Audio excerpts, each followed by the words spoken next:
조갑제 TV 시청자 여러분 안녕하십니까? 저는 지금 부산역에 와 있습니다. 부산역에서 시내 쪽을 바라보고 있습니다.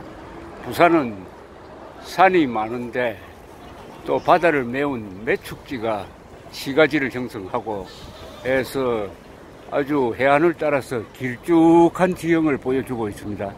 제가 마주 보이는 산은 저게 수정산입니다.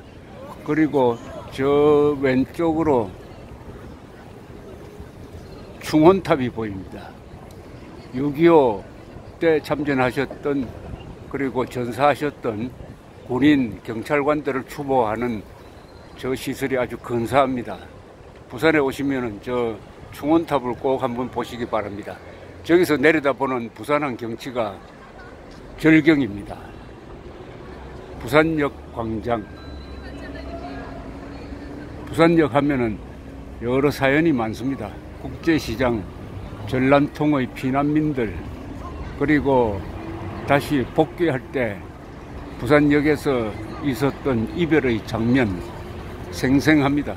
저도 부산에서 소년기 학창시절을 보냈습니다. 이 부산은 지금 정치적으로는 한국의 운명을 결정하는 자리에 있습니다.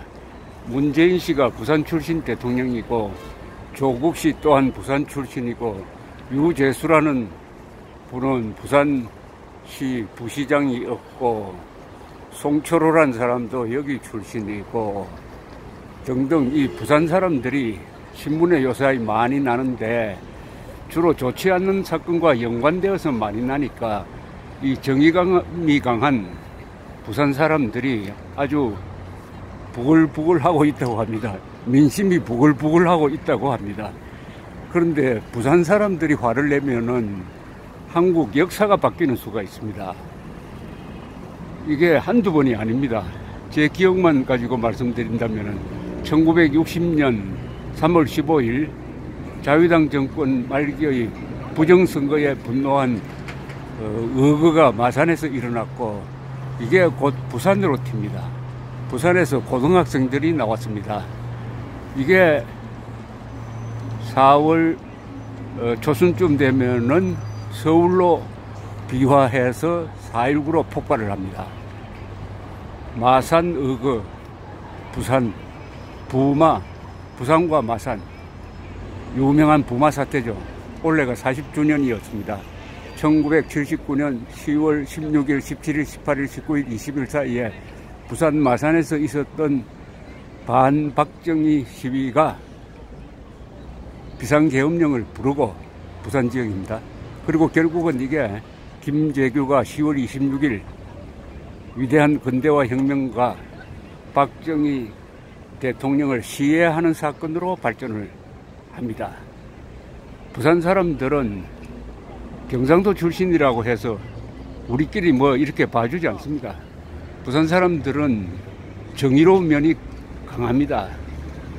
동창이다, 동향이다, 뭐 이렇게 해서 봐주면서 법을 어겨도 좋다든지 민주주의를 억압해도 좋다든지 그런 게 아니고 아주 공의로운 생각을 갖고 있습니다. 파브릭 마인드가 강한 사람이 부산 사람들입니다. 부산 사람들은 경상도 지도자에 대해서 반대하는 시위를 벌였습니다. 박정희도 경상도 사람이고 군수기지 사령관으로서 부산에서 근무한 경력이 있습니다. 그리고 1985년 2.12 총선 때는 부산 사람들이 선거혁명을 일으켰습니다. 여기서 당시 민정당 여당 후보를 3사람이나 떨어뜨려 버렸습니다. 전두환 정권, 전두환은 경남 사람이죠. 전두환 정권에 대한 반기를 올린 것이 2.12 총선인데 바로 전라도도 아니고 바로 경상도의 부산이었습니다. 부산에서 정치 이변이 일어나서 2.12 총선이 민주화로 넘어가는 분수령을 이루게 되는 것입니다. 그 다음에 또 중요한 사건이 있죠. 87년 6월 18일입니다. 87년 6월은 전국이 한 달 동안 직선제 요구를 하면서 학생 시민이 합세하는 대규모 시위가 벌어졌는데 특히 부산에서 6월 18일 밤에는 부산시청을 에워싸서 함락시키기 직전까지 갔습니다. 그러니까 그 다음날 전두환 대통령이 비상계엄령을 결심하고 군 동원 명령까지 내립니다만은 마지막에 이를 취소합니다.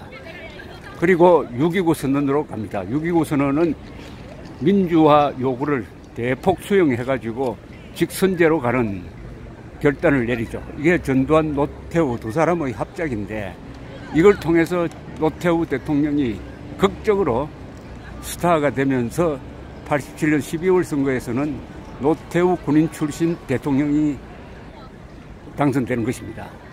이것도 부산에서 출발했습니다.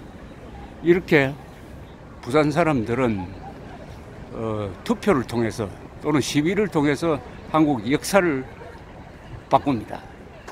자, 그러면은 부산 사람들이 오는 4월 총선에 어떤 결정을 내릴 것이냐. 부산, 울산, 경남, 부울경이라고 하는 이 지역은 인구도 많고 무엇보다도 여기 산업시설이 많은데 요사이 불황을 겪고 있습니다. 문재인 정권의 말도 안 되는 경제정책으로 해서 큰 피해를 보고 있는 상공업자가, 소상인이, 자영업자가 많은 곳이 부산입니다. 여기에 행동력이 있는 부산 민심이 결합될 때 아마 4월 총선의 이변이 과거처럼 부산에서 시작되지 않을까 하는 그런 예감을 저는 갖고 있습니다. 더구나 지금 선거법 그리고 공수처 설치법 등을 가지고 이 정권이 완전히 국민들을 동물농장의 개돼지 취급하고 있습니다.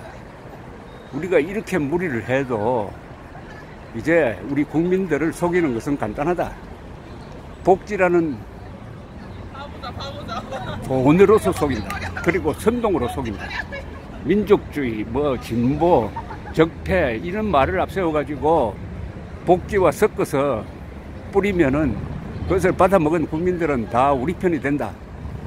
말하자면 국민들을 사육 대상으로 보는, 개돼지로 보는 이런 정권이 있습니다. 그런데 이게 부산 사람들에게는 저는 먹히지 않는다고 봅니다. 부산 사람들은 아까 말씀드렸던 대로 주로 경상도 정권에 저항한 사람들입니다. 경상도가 경상도 정권에 저항했다는 것은 의미가 있습니다. 그것은 개인보다는 이웃, 그리고 사적 이익보다는 공익을 더 우선시하고 무엇보다도 정의감과 애국심, 저항정신이 있다는 것이죠. 그런 부산 사람들을 문재인 씨가 잘못 건드리고 있습니다. 더구나 경상도 사람들이 보기에는 문재인 대통령은 부산 사람이지만은 결국은 호남을 지지 기반으로 하고 있는 거 아니냐, 호남의 아바타가 아니냐라고 보는 사람들도 많습니다. 그것이 큰 오판이 아니라는 것은 누구나 다 알 수 있는 사실인 것입니다. 그러나 부산 사람들은 아마 4월 총선에 한국 역사에 남는 어떤 전기를 만들 가능성이 많습니다. 그것은 시위로 한다기보다는 투표로서 할 것입니다. 물론 요사이 이 정광훈 목사 세력이 주도하는 시위가 부산에서 열리면 놀라운 열기를 보여주고 있습니다. 이것이 하나의 예고편이 아니냐 하는 생각도 듭니다. 부산 사람들은 행동이 빠릅니다. 그것은 감정에 치우친 점이 많다고 해서 그런 게 아니라 이성적인 판단을 해서 이게 옳다고 하면 그냥 밀어붙입니다. 목소리도 크죠. 이런 부산 사람들이 개돼지 취급을 받고 있다는 것을 알 때 가만히 있을까요? 문재인 씨의 가장 큰 실수는 고향 사람들을 우습게 본 데 대한 보복을 지금 부르고 있다고 생각합니다. 그러지 않아도 오늘 보니까 갤럽 여론조사에서 일주 사이에 5%나 폭락을 했습니다. 국정평가가 5%포인트, 민주당도 5%포인트 내렸어요. 이게 다가오는 4월 총선 이변, 그 김폭재가 부산에서 터질 것이다. 기폭제가 부산이 될 것 같다. 과거에도 그랬듯이 하는 생각을 가지면서 지금 부산역 앞에서 이 부산시의 전경을 보여드리고 있습니다. 부산 사람들의 정의로운 행동을 기대합니다. 감사합니다.